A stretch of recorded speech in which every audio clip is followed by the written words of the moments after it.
ପ୍ରକୃତରେ ସୀତାଙ୍କୁ ରାବଣ ଚୋରି କରିଛି? ଏଇ ହଉଛି ପାଲାର ପଣ୍ଡିତେ, ଏଇ ପ୍ରଶ୍ନଟା ହଉଛି ମୂଲ୍ୟବାନ ପ୍ରଶ୍ନ। ରାବଣ ସୀତାଙ୍କୁ ଚୋରି କରିନାହିଁ, ମୁଁ ଭଞ୍ଜ ପ୍ରମାଣ ଦେବି।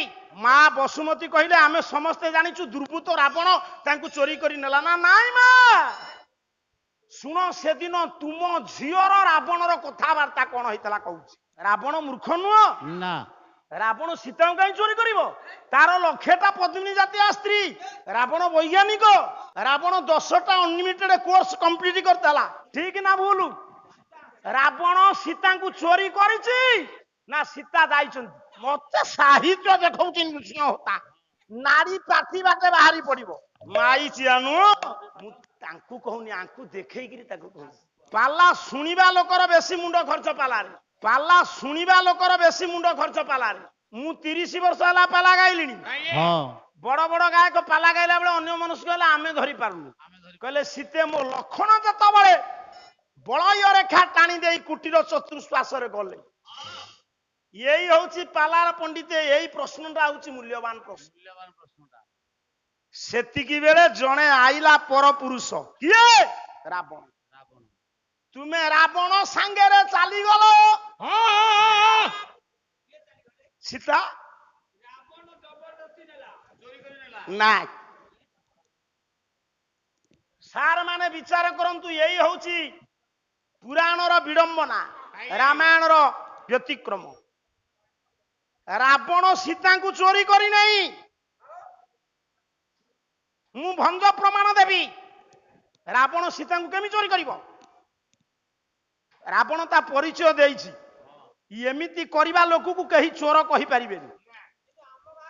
ମା ବସୁମତୀ କହିଲେ ଆମେ ସମସ୍ତେ ଜାଣିଛୁ ଦୁର୍ବୃତ୍ତ ରାବଣ ତାଙ୍କୁ ଚୋରି କରି ନେଲା। ନା ନାଇଁ ମା, ଶୁଣ, ସେଦିନ ତୁମ ଝିଅର ରାବଣର କଥାବାର୍ତ୍ତା କଣ ହେଇଥିଲା କହୁଛି। ତୁମ ଝିଅ ସାଙ୍ଗରେ ରାବଣ କଣ କଥାବାର୍ତ୍ତା ହେଇଥିଲେ ମୁଁ ସେଇ କଥା କହୁଛି। କବି ସମ୍ରାଟ ଉପେନ୍ଦ୍ର ଭଞ୍ଜ, ବୈଦେହୀଶ ବିଳାସ।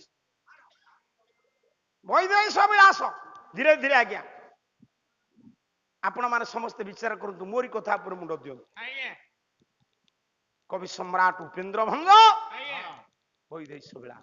ଦଶଗ୍ରୀବ ରାବଣ। ଠିକ ଅଛି, ମୁଁ ତୁମକୁ କହିଥିଲି ତୁମ ପାଇଁ ମୁଁ ସମୟ ନଉଛି। ଛେନାପୋଡ଼ ଟିକେ ଦେଇଥିଲା ହୋତା ଆଉ। ରେଷ୍ଟ ନିଅ ତମେ।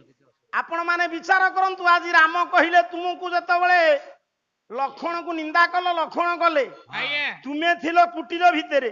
ସେତିକି ବେଳେ ରାବଣ ଆଇଲା। କହିଲା କବି ସମ୍ରାଟ ଉପେନ୍ଦ୍ର ଭଞ୍ଜ କହିଲା ବହି ଜ୍ୟୋତି ବେଶ ରାବଣ ଯେ ଆସିବ।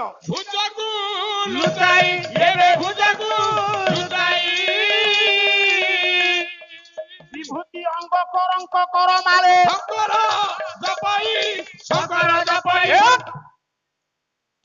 ସାର୍ ମାନେ ବିଚାର କରନ୍ତୁ, ସେଦିନ ରାବଣ କଣ କରିଛି ନା ତାର ରାବଣର ଆଜ୍ଞା ଧୀରେ ଆଜ୍ଞା 20ଟା ମୁଣ୍ଡ, 20ଟା ହାତ, 10ଟା ମୁଣ୍ଡ, 9ଟା ମୁଣ୍ଡ, 18ଟା ହାତକୁ ଗୁପ୍ତ କରି ବାପା ଲୋ ଆଇଲେଣି, କଣ କରିବ ବୋଧେ ଜଣା ପଡୁଛି। ସେ ପଣ୍ଡିତେ କଣ କରିଛି, ଆଜି ଭିକ୍ଷା ମାଗିଲା। କୁଟୀର ବାହାରେ କିଏ? କୁଟୀର ଭିତରେ ସୀତା। ସେତିକି ବେଳେ ରାବଣ କହୁଛି, ମୁଁ ଭଞ୍ଜ ଲେଖା ବୋଲିବି, ଆପଣ ବିଚାର କରିବେ, ଏଥିରେ କହିବାର କଣ ଅଛି? କାହିଁ ତାଙ୍କୁ ଏତେ ଦେଖୁଛୁ, ତୁ ମତେ ଚାହୁଁନୁ, ଆଡୁ ସାଡୁ ଚଙ୍ଗ ଚଙ୍ଗ କାହିଁ ହଉଛୁ? ଅଳ୍ପ ସମୟ ଭିତରେ ଏଇ ପ୍ରଶ୍ନଟା ଟିକେ ମୁଁ ଆପଣ ମାନଙ୍କ ପରି ବୁଦ୍ଧିଜୀବୀ, ଆପଣ ମାନେ ଶୁଣନ୍ତୁ। ପ୍ରକୃତରେ ସୀତାଙ୍କୁ ରାବଣ ଚୋରି କରିଛି କି ପରିଚୟ ଦେଇ ନେଇଛି? କୁଟୀର ଭିତରେ ସୀତା, କୁଟୀର ବାହାରେ ରାବଣ। ରାବଣ 18ଟା ହାତ, 9ଟା ମୁଣ୍ଡକୁ ଗୁପ୍ତ କରି ପାଉଁଶ ବୋଳି ହେଇ କରଙ୍କ କହିଲେ କମଣ୍ଡରୁ, କଳମାଳି କହିଲେ ହାତରେ ମାଳି ଧରି କହିଲା ବସନ କଷାୟ ଭିକ୍ଷା ଆଣି ଦିଅ।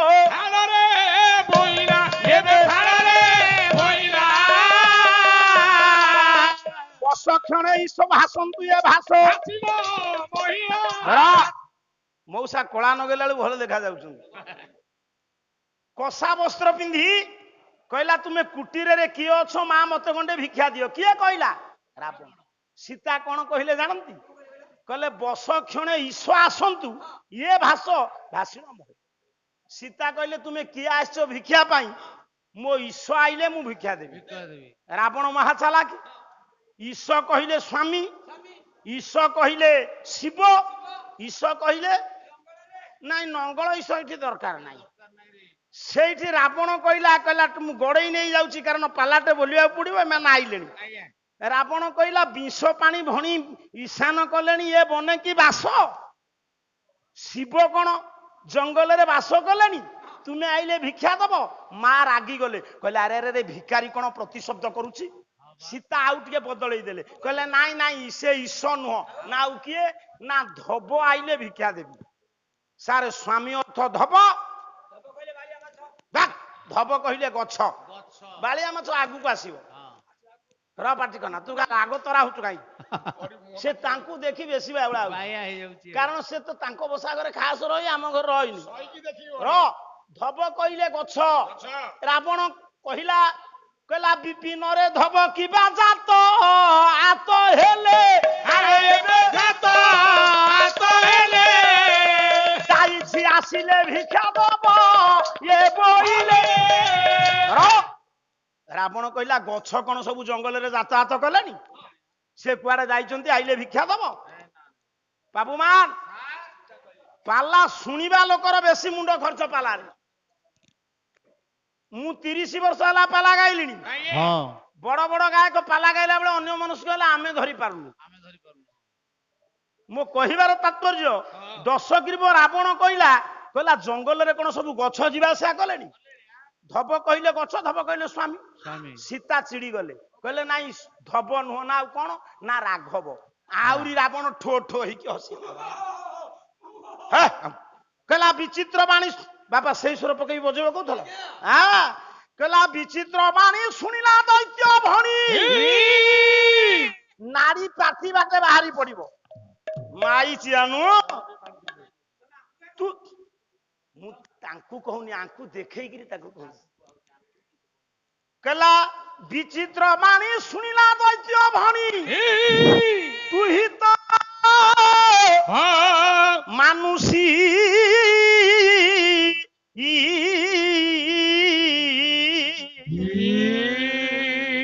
ବାରିଧିବାସୀ ମତ୍ସ୍ୟ ଏ ସ୍ଥଳେ ଆସି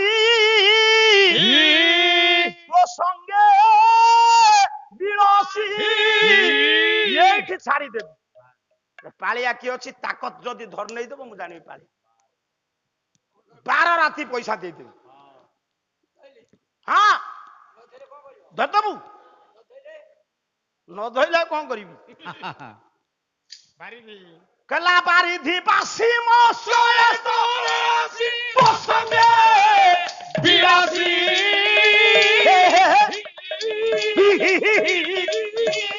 ଆଉ ବାରିଧି ବାସି ଆସି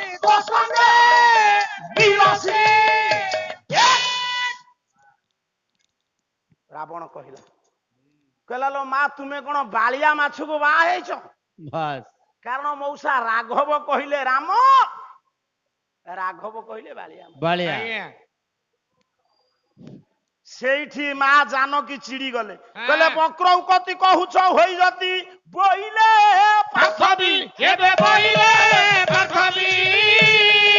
ବୋଲେ ମୁଁ ଲଙ୍କେଶ୍ୱର କରି ଆସ। ରାବଣ ଯେତେବେଳେ ଚିଡି ଗଲେ, ସୀତା ଚିଡି ଗଲେ, କହିଲେ ତୁମେ କଣ ଏମିତି ବଙ୍କାଳିଆ କଥାବାର୍ତ୍ତା କରୁଛ? ସେଇଠି ରାବଣ ବିଚାର କଲା, ମୁଁ ବିଶ୍ରବା ପୁଅ, ମୁଁ ଚୋର ନୁହଁ। ରାମ ଲୀଳାରେ ରାମଙ୍କର ସ୍ତ୍ରୀ ସୀତାକୁ ରାବଣ ଚୋରି କରିପାରେ, କିନ୍ତୁ ଥରେ ଆପଣ ତର୍ଜମା କରି ଦେଖନ୍ତୁ, ରାବଣ ମୂର୍ଖ ନୁହଁ। ରାବଣ ସୀତାଙ୍କୁ କାହିଁ ଚୋରି କରିବ? ତାର 100ଟା ପଦ୍ମିନୀ ଜାତୀୟ ସ୍ତ୍ରୀ। ରାବଣ ବୈଜ୍ଞାନିକ। ରାବଣ 10ଟା ଅନଲିମିଟେଡ କୋର୍ସ କମ୍ପ୍ଲିଟ କରିଥିଲା। ଏବେ 7-8 ଖଣ୍ଡ ବହି ବର୍ଷ ସାରା ପଢି ପଢି ଫେଲ। ମୁଁ କହୁନଥିଲି ବିଜ୍ଞାନ ବହୁ ଆଗେଇଛି, କାହିଁ 7 ସେକେଣ୍ଡ ପୂର୍ବରୁ ତ କେହି କହୁନା ଭୂମିକମ୍ପ ହବ ବୋଲି। ଦ୍ୱାପର ଯୁଗରେ କୃଷ୍ଣ କହିଥିଲେ ପର୍ଟିକୁଲାର ଭାରତ ବର୍ଷର ପଶ୍ଚିମ ଦିଗରେ ଆରବ ସାଗର ଭିତରେ 7 ଦିନ ପୂର୍ବରୁ ଭୂମିକମ୍ପ ହବ। ଗାଇନିକ ସ୍ପେଶାଲିଷ୍ଟ ଅଛନ୍ତି ଭାରତରେ, ସାରା ବିଶ୍ୱରେ। 3ଟା ବୁଢୀ ତ୍ରେତୟା ଯୁଗରେ 4ଟା ପିଲା ଜନ୍ମ କଲେ। ସାଡକୁ ଯିବିନି। ताकू गोटे दिन देखिबा चलो पुओ आज्ञा दशग्रीव रावण कहिला कहिला मु कोन चोर रावण कहूची विभूति किस कहबी मोर देश कनक मूर्तिका ठीक है मो सुनार माटी आज्ञा सुनार माटी माने कोन उर्वर माटी ये सुना माटी सुनार गछ लगेले फळिबो उर्वर माटी 20टा हाथ 10टा मौसा जो रावण 18टा हाथ 9टा मुंडू गुप्त करी आस्तला से रावण कहूची मु लंकार रावण मोर सुना सुवर्णर पुरर मु राजा मोर 20टा हाथ 10टा मुंड सीता चुप हे रहिले रावण कहला मो बायोडाटा कोन भूल हैला कि रे आउ टिके दबा कोन कहला कला बड्ड पणु इंद्र सेई भंज मते साहित्य देखौची नृसिंह होता कला बड़ पणु इंद्र बसे द्वार पासे विशुद्ध जाति रे अरे विशुद्ध जाति रे ब्रह्मार चतुर्थ पुरुष मुसत तपरे शिवायु तपरे बापालो मु ब्रह्मार चतुर्थ पुरुष हां मु 14 घंटा जुगु को बर पाइछे सबुतक खोली देला निजर बायोडाटा देखै रख आमे क्या पाला गाई की फेरिला बेले ओडिशार धनी लोक कहबे कि नना टंका 5टा देलो पान खाइबी कहबे ना आमे ताको मुंडरे चामर देले से हमकु 1000 टंका कि 500 टंका 100 टंका देबे ये दशग्रीव रावण आइছে भिक्षा मागिया पाई से तो सब परिचय देला तुमे कुटीर भितर बसिलो नहीं तुमे कुटीर बाहर को आसिकरी भिक्षा दबारु से देला ना ठीक ना भूलु रावण सीता को चोरी करिछि ना सीता दाइछन्ति